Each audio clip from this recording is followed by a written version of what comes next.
En su obra reflexiona sobre la poesía, la música, crea paisajes abstractos en los que intenta interpretar los desafectos, afectos e ilusiones humanas.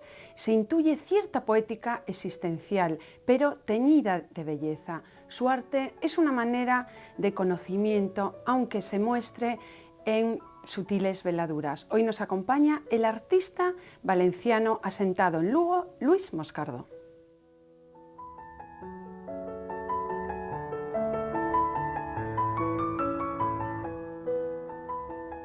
Luis, bienvenido a Espacio de Arte. Gracias. Vamos a empezar con un cuestionario muy breve para conocer un poquito más tu personalidad.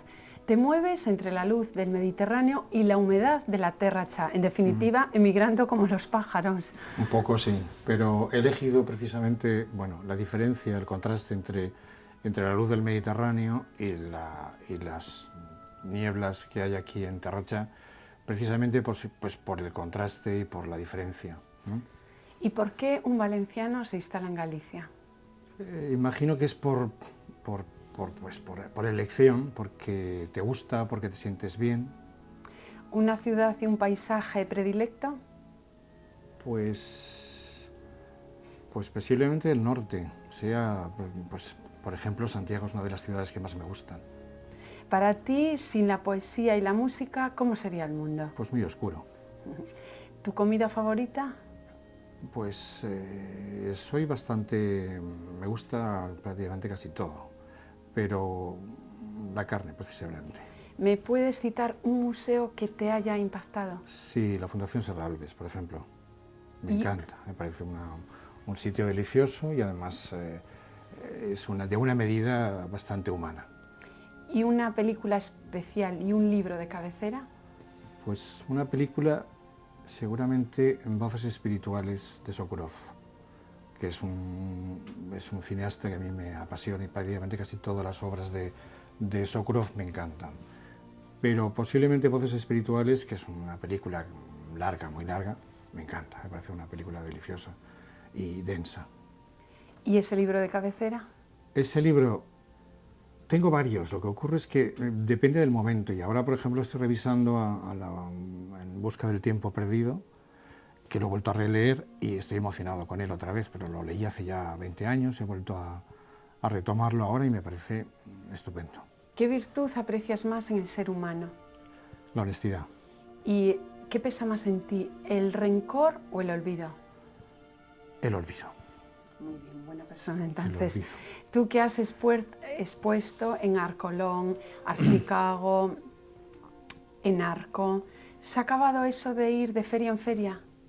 No se ha acabado porque siguen funcionando las ferias, lo que ocurre es que las galerías están yendo mucho menos a ferias, porque claro, los presupuestos de las galerías no dan para viajar tanto, con lo cual sí que se han reducido los viajes a ferias.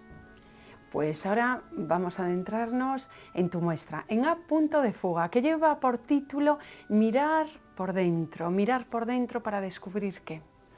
Mirar por dentro viene de un aforismo de Baltasar Gracián que dice que no todos los que miran ven, es decir, pues dejar un poco lo superficial de las cosas e intentar un poco adentrarnos en la esencia de las cosas. Y esto entronca un poco también con el tema de la poesía o de cierta poesía y que de alguna manera a mí me une con el tema de Luis Pimentel, del que hice una exposición hace 2 años en el Museo de Lugo y pienso que es una de las, es una exposición en la que yo me sentí muy a gusto por el tema de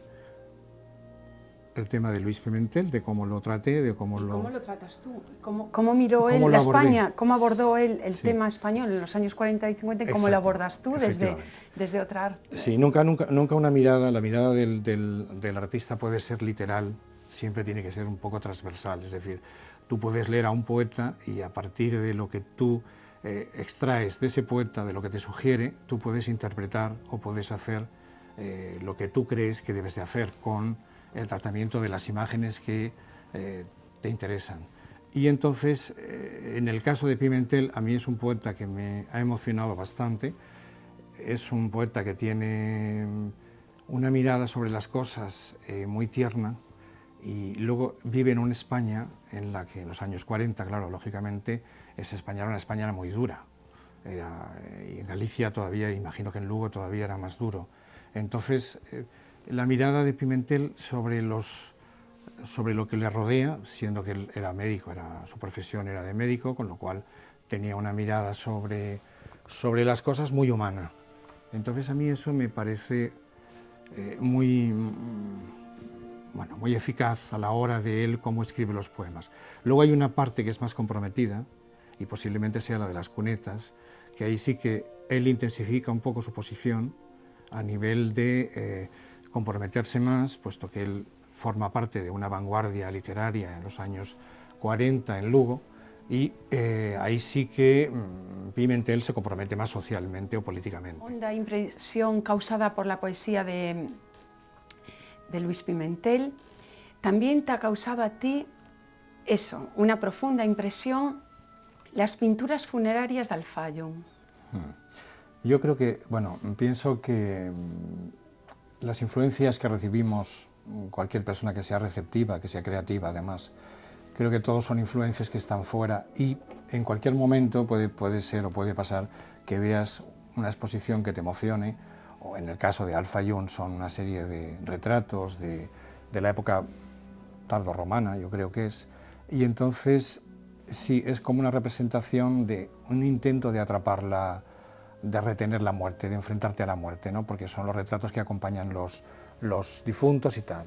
Entonces, cualquier cosa que te incide, es decir, que te influye porque te impresiona o te gusta, puede ser eso, puede ser una exposición, pero puede ser un libro o puede ser una música, y de repente te incide en tu trabajo o se te mezcla o de alguna manera pues te condiciona a la hora de trabajar. Sí. También la lidia, los toros han dejado huella en tu obra, por cierto, sí, en una obra muy sutil, que siendo además abstracta, se aprecia claramente esa cornada. ¿Qué te ha interesado de los toros? Posiblemente, bueno, en el caso de los toros me interesa menos. Lo que ocurre es que hay un torero que sí que me interesa, o que me parece excepcional, y es José Tomás, y es un hombre que creo que no tiene ningún tipo de miedo a la muerte, y entonces es un atrevido, es una especie de personaje totalmente transgresor a muchos niveles, y me parece impresionante su manera de afrontar la lidia. Entonces,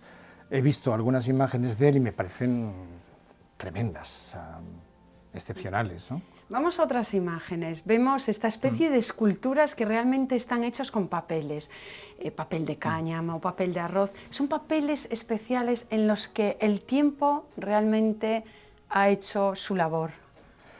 Sí, bueno, yo parto siempre de un papel base, que es el papel estándar de seda, y a partir de ahí lo manipulo, lo trato con diferentes materiales, sea con óleo, con acuarela, con barnices, con ceras, Entonces, esos papeles sí que los voy acumulando, los voy dejando que sequen, que vaya pasando el tiempo, y con ellos después los voy manipulando y los voy confeccionando, pues, esculturas que no sé si son esculturas, pero bueno, tienen la intención de ser cosas corpóreas, es decir, con volumen. ¿Se necesitan de esa explicación, sí, o son piezas que van a los sentidos directamente? Yo pienso e intento, por lo menos de mi parte, que vayan directamente al sentido, a los sentidos, ¿no? Porque yo me muevo más en ese campo de lo sensitivo.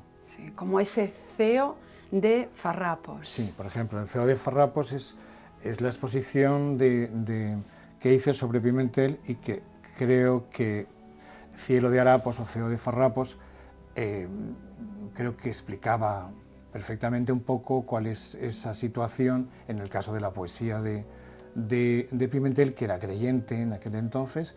Creo que de alguna manera definía muy bien, creo en un cielo, pero el cielo está lleno de harapos, es decir, está destrozado, no es nada grato, no es nada bondadoso, entre comillas, ¿no? Otras veces el significado es ya mucho más simbólico. Por ejemplo, en ese cajón de sal, porque todos utilizamos la sal para alimentarnos. Tú realmente la utilizas para alimentar el espíritu. Sí, en parte sí, y en parte también es un poco, para mí es un soporte, y es un soporte que es translúcido, da más luz, es decir, bueno, el brillo de la sal refleja la luz más intensamente, con lo cual a mí me sirve muy bien para acompañar, y también porque la sal tiene esa doble acepción que puede ser benéfica o maléfica, es decir, puede ser benéfica si la usamos para tomarla, pero puede ser maléfica en el momento en el que la lanzas a un campo y tiras la sal y ahí elimina cualquier rastro de vida.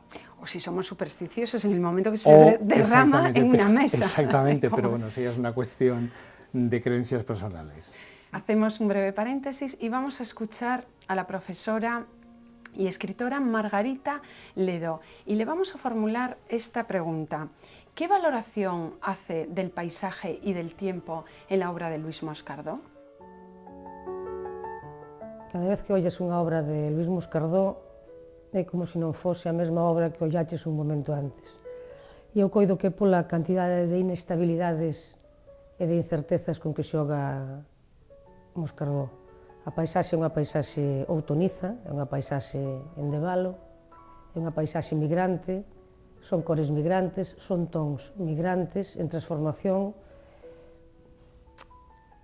e o tempo tamén é un tempo absolutamente en devalo. Como en devalo, esa ollada de fora cara adentro, como é en devalo o paso do corpo cara ao oco, o paso do espazo cara á plenitude, como en devalo a súa poética con referencias e con querencias en Luis Pimentel, en Valente, nos Silenzos. El fixo unha obra moi representativa desos materiais tamén sobre os que fai pasar o tempo, que se converten nunha sorte de palincesto, sobre os que corta, sobre os que retalla, sobre os que pega, sobre os que se transforma o papiro en pelica, e foi ceo de farrapos a partir da obra poética de Luis Pimentel para que eu propia lle fixera un haiku, o único haiku que eu teño feito a nivel creativo e que parte dun verso de Pimentel: a tua pelvis de seixo, o tafetá castaño, a sombra prata do pradairo. Tamén neste haiku se resume de algún xeito o que a min me conmove da obra de Luis Moscardó. Periodista, académica, cineasta, escritora, poeta, qué mujer más completa, Margarita. Sí, yo creo que es una gran mujer a nivel creador, es un personaje realmente excepcional.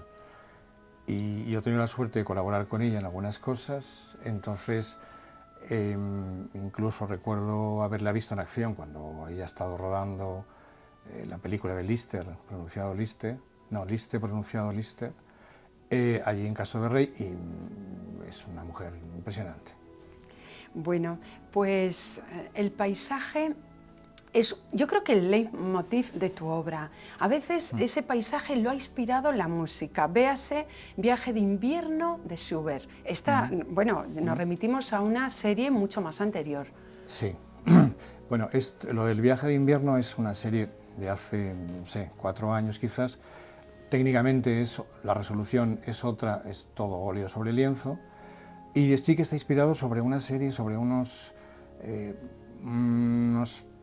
composiciones musicales de Schubert que a mí me impresionaron muchísimo y que tienen que ver un poco con el tema ese del romanticismo exultante, ¿no? Es decir, que es la cosa del arrebato romántico por excelencia, y precisamente yo creo que en el caso de Schubert es uno de los grandes poetas, de los grandes músicos románticos, y entonces yo hice una serie de trabajos que remitían más directamente al paisaje, y es un poco el paisaje entendido como el paisaje romántico.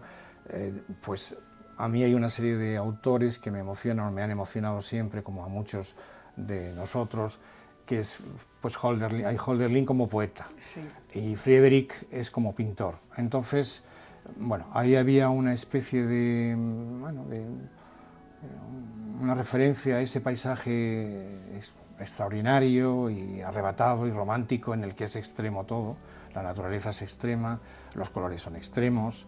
Entonces todo eso lo hice hace unos años, y es un trabajo paralelo, que llevo paralelo al tema del collage o al tema de los papeles y tal. Sí, la belleza dramática. En Sí. tu obra hay una búsqueda de la belleza. Sí, necesariamente.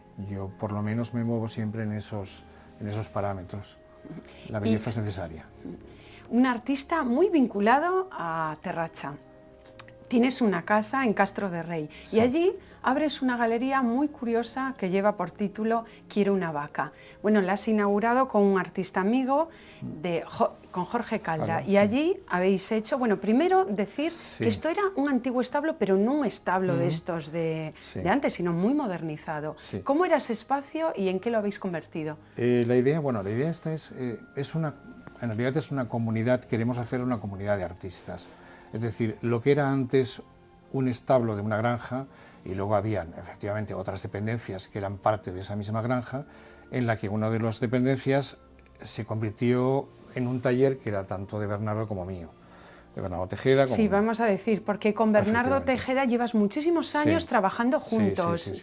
y sin embargo nos llama la atención que hacéis una obra muy diferente. Sí, totalmente, sí, yo creo que es diametralmente opuesta, yo creo. Pero bueno, hay unas afinidades a nivel de selección de cosas, de intereses, que bueno, que hace que nos unamos a otros niveles, funcionemos perfectamente. Entonces el tema de Quiero una vaca es una comunidad de artistas en las que estamos implicados, pues tanto Bernardo como yo, que tenemos el taller en ese espacio, y luego lo que hemos hecho, lo que queremos hacer es abrirlo a otros artistas nacionales o internacionales, puesto que tenemos muchos amigos artistas de fuera, y la idea es organizar esos espacios en función de proyectos un poco especiales, un poco raros, que a lo mejor no tienen cabida dentro de las galerías convencionales.